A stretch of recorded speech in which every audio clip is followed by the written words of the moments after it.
Amazon is starting to optimize for mobile more and more and making all the sellers go along with it. Everything from two-part titles to how they're actually showcasing images on the platform as well. We're seeing 4x5 being more and more common across the board with different sellers and their listing images, for instance. And it's because people tend to buy on their phones nowadays. Roughly 65 to 70% of all sales on Amazon are happening from mobile devices. That's across all customers within inside of the US. Now, that isn't the case, though, for every single brand. There are some brands out there, for instance, that sell B2B products, and those are still going to swing heavily towards desktop because most people are working off of a computer of some kind rather than their phone when they're purchasing for their work. But how do you actually know what percentage of your total page views and sales are coming from mobile and what percentage are coming from desktop? Well, it's actually fairly simple at the end of the day to figure out. So, you'll first and foremost go over and you're going to go down to your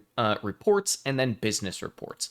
Once you're at business reports, we're going to go to detail page sales and traffic, and you'll scroll down here and you'll see some interesting stats immediately. You'll see your ordered product sales, and then you'll see your B2B order product sales, the total number of units, so on and so forth. You can tell that this brand right here doesn't sell a lot B2B. They're not a huge B2B company.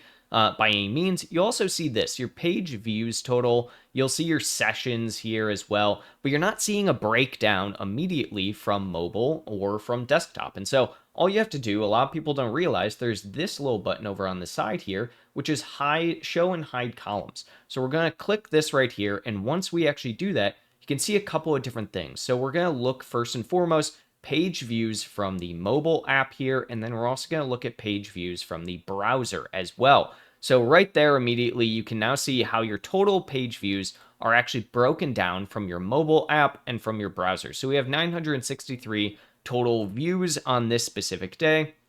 But from there, you'll see that we are vastly overperforming on mobile compared to browser. But it's not that big of a gap the end of the day. I mean, if we actually look at this, it's about 1,000 we can round up here, and we're at a pretty decent 70-30 rate for that 1,000 total. So that's about what you would expect, considering, again, 70% or so of customers are buying from mobile.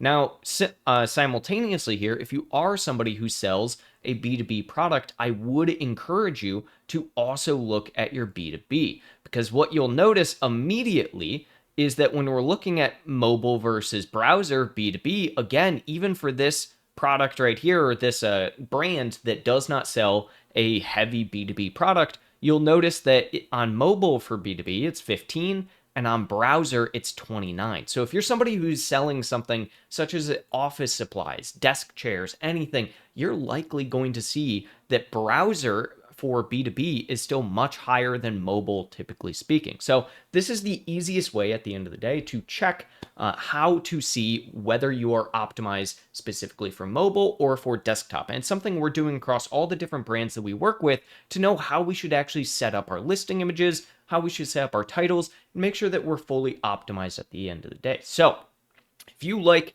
videos like this, feel free to subscribe down below and hear me say at the end of the day more times than anyone else can count.